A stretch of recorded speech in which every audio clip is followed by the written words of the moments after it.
Are you and your patient drowning in the complexities of persistent pain? You are not alone. I was drowning in the complexities of persistent pain, both personally and clinically.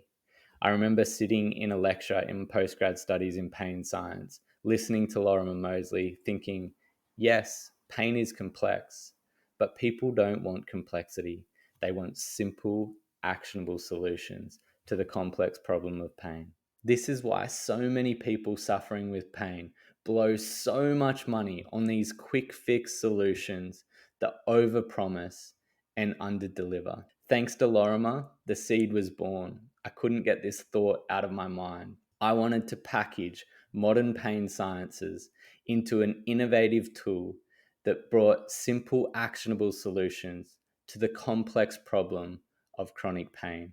Pain Coach helps clinicians discover lifestyle targets for the treatment of chronic pain, track the progress of lifestyle interventions alongside pain intensity and pain interference, gives patients light bulb moments by allowing patients to interact with their own data, free of the stigma that often holds them captive to old beliefs. And lastly, clinicians can earn up to $48 more in an initial consultation while giving the patient net value. This is a real patient of mine that is suffering with fibromyalgia. She has kindly consented that I share her data. She has tracked the key lifestyle factors of sleep, exercise, social connection, psychological distress, and nutrition, alongside pain. And over time, she has developed these amazing insights around what is influencing her pain. Up the top left, you can see the lifestyle score here. This lifestyle score gives her an understanding of how her lifestyle is influencing her pain overall. 0 being the worst case scenario for pain relief, and 100 being the best case scenario. It gives a breakdown of the different categories and how they're overall contributing to her lifestyle score. If we then go down, we see these correlations here. These are listed from the strongest correlation to the weakest correlation. And you can see that up the top here, nutrition and psychological distress are the primary drivers to her pain. And they have been key referrals to a psychologist and a dietitian. If I click into nutrition, we get a lot more insights into what is going on. Her nutrition is moderately correlated to her pain. We have the Spearman's correlation coefficient there, and also the Pearson's correlation coefficient. And also we have the p-value. Now the p-value gives us, as you know, the confidence in this data.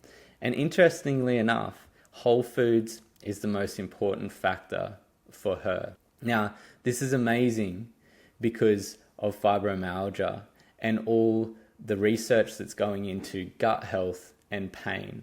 Obviously, it's an anecdote, so take it as you will.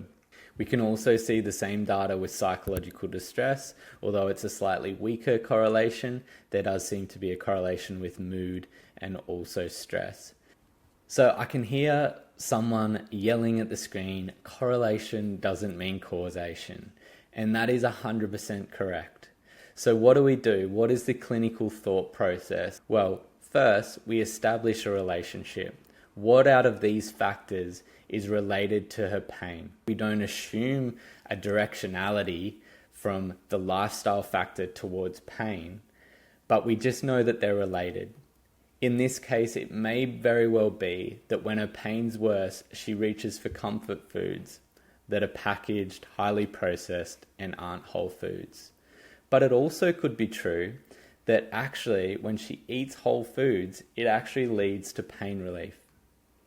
Both can be true, and to establish a directionality, the second step of Pain Coach is to intervene. Intervene on one of the lifestyle factors. See, does that lifestyle factor change over time? And when that lifestyle factor changes over time, does it change her pain? This is how we can establish somewhat of a directionality between these things. It is not perfect, but it is a lot better than what we currently do clinically, which, to be honest, is complete guesswork. The patient has to recall a whole bunch of data from over a month or since you've seen them last. and they can't even remember what they had for breakfast. Lastly, I want to show you the pain interference and pain trends that we can track alongside lifestyle factors. So I want to zoom right out because this lady has been using Pain Coach for nearly a year now. And this is orange line is pain. Now, obviously, this is an anecdote. This does not mean that everyone will have this kind of outcome just because they're using Pain Coach. So you can see, though, that the trend is down and the pain trend is down to 3.1, which is really, really cool. And, you know, it is very motivating and empowering for her to see that she can take control of some of these things and influence her symptoms. Now, if you click on this, you can then see pain tracked against lifestyle score. You can see it tracked alongside, for her, you might want to have a look at whole foods. Evan, my tech co-founder, and I have developed Pain Coach to help clinicians discover lifestyle targets for the treatment of chronic pain.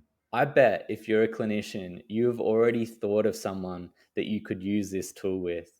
And we'd love you to have a free trial. If you head over to paincoach.online, you can use it with a patient of your choice for 1 month.